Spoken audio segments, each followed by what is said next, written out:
Okay, so I want to do for the formula for the cosine x. So in other words, the derivative of sine x is cosine x. That's what it says, right? The derivative, that d over dx is the derivative, or the prime is the derivative. So the derivative of sine x is cosine x. That is the formula. In the future, we will not do this way to find out the derivative of sine x. We just use cosine x. We just write cosine x. Okay. Similar thing I want to do for cosine x. So what is y prime then? Solution. So here y prime is equals to limit h tends to 0, right? And then you do f of x plus h minus f of x divided by h. So what do you get? Limit h tends to 0, cosine of x plus h minus cosine of x divided by h. Similar to the sine, what is the formula for cosine a plus b? So the formula for cosine a plus b, sum of the cosine, right? Sum of the cosines. So cosine a plus b, cosine of the sum. Here it is sine of the sum, here it is cosine of the sum. You cannot distribute cosine a plus cosine b, okay? What is the formula is cosine a times cosine of b minus sine a times sine of b. This is the formula for cosine a plus b. So now what I want to do here is I want to basically use that formula for the first term, okay? So that will be limit h tends to 0, and then cosine x plus h is cosine x times cosine h, right? And then minus sine x times sine h, and then minus cosine x is as it is, cosine x divided by h, right? As in the sine, I will try to factor out, okay? I will try to factor out. So how do I factor out that? So there is cosine of x, there is also cosine of x. If I do that, then I will get, so let me do that, then I will get cosine of x out. It will be cosine of h minus 1, because if you take cosine of x out from these two terms, and then minus the middle term is as it is, sine x times sine of h divided by h, right? As we did here, what we do next is I want to split the denominator, meaning what I want to do is limit h tends to 0, okay? It is cosine of x times cosine of h minus 1 divided by h, and then minus limit h tends to 0. I'm distributing limit as well, I can do that, okay? Sine x times sine of h over h. You see that? This term will be how much? So this term will be basically 1 with the limit h tends to 0, right? How about this one? As before, you can write negative cosine x and then write 1 minus cosine of h, right? So you can write negative cosine x and then times 1 minus cosine h, meaning I'm taking the negative 1 outside. If you do that, then 1 minus cosine h over h, limit h tends to 0. So this quantity will be basically 0, and that quantity is 1. So what is left is basically you get limit h tends to 0 sine x. It's just negative sine x there, right? There is negative sine, so negative sine x. You see that? So what we learned from here then? So what we learned here is we got that d over dx sine x is cosine of x. This is one formula. And another formula is d over dx, the derivative of cosine of x, is negative sine x. This is another formula, okay?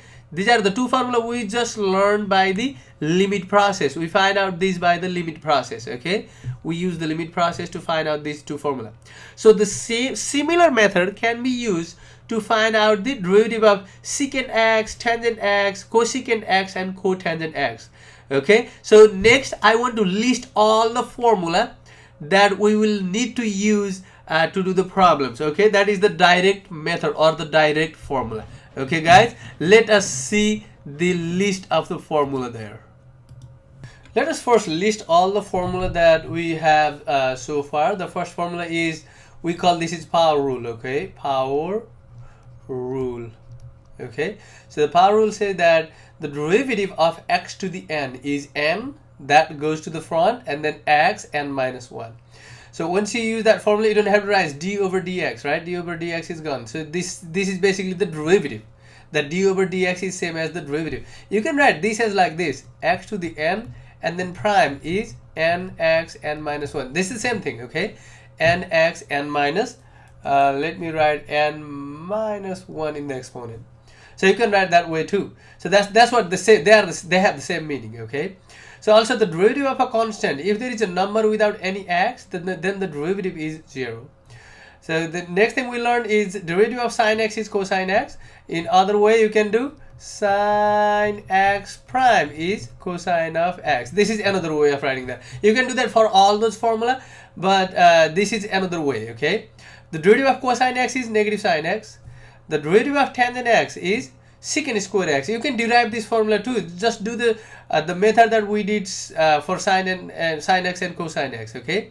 So the derivative of tangent x is secant square x. Similarly, the derivative of secant x is secant x times tangent x.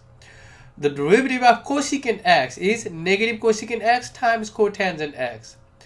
The derivative of cotangent x is negative cosecant square x, okay? So you see that. So how many of them have the negative sign? This one has negative sign, this one has negative derivative, and this one has negative derivative. If you want to memorize this, I mean, you need to memorize the derivative formula. This formula 1, 3, 4, 5, 6, 7, 8, 9. You need to memorize this so that life will be easy, okay? So you see that if the trig ratio start with C, like this one start with C, this one start with C, this one start with C, then they have a negative sign and for the derivative, right? But if it is not started with C, then the derivative is not negative, okay?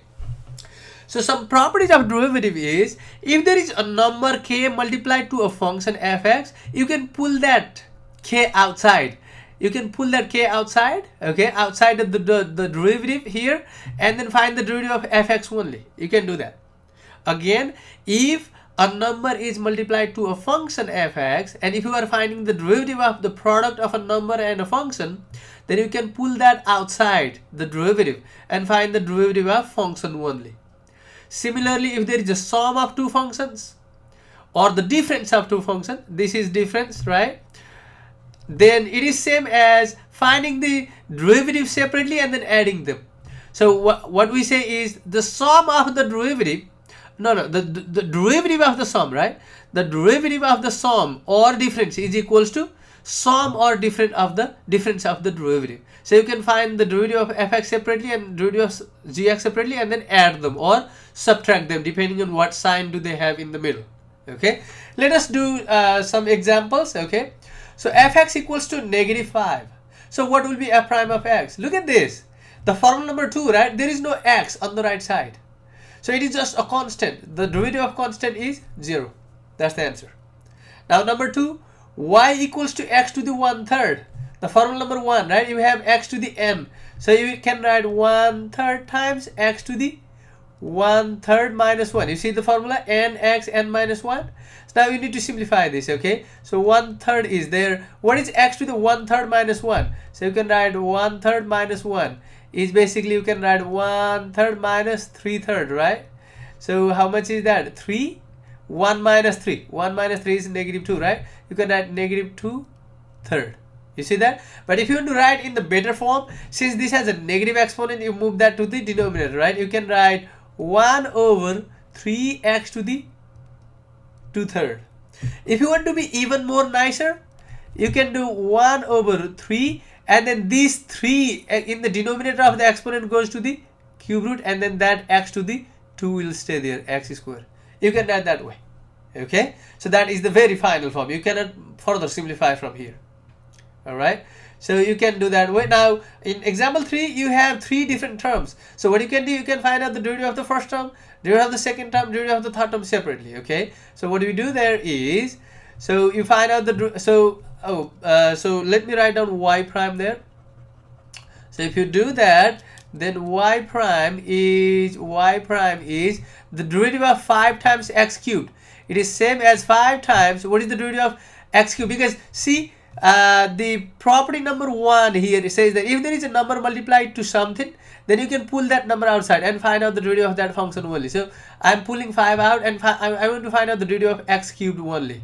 What is the derivative of x cubed? It is 3x to the 3 minus 1. I'm using the formula number 1, right? Similarly, for the second term, 3 times, it is like 2x to the 2 minus 1. 2 times x to the 2 minus 1. And then minus, the derivative of 8 is 0, right? So if you simplify, what you get? It is like 15x to the square, right? And then plus 6, 3 times 2 is 6, times x to the 1 is just x. That's it. That is the final answer.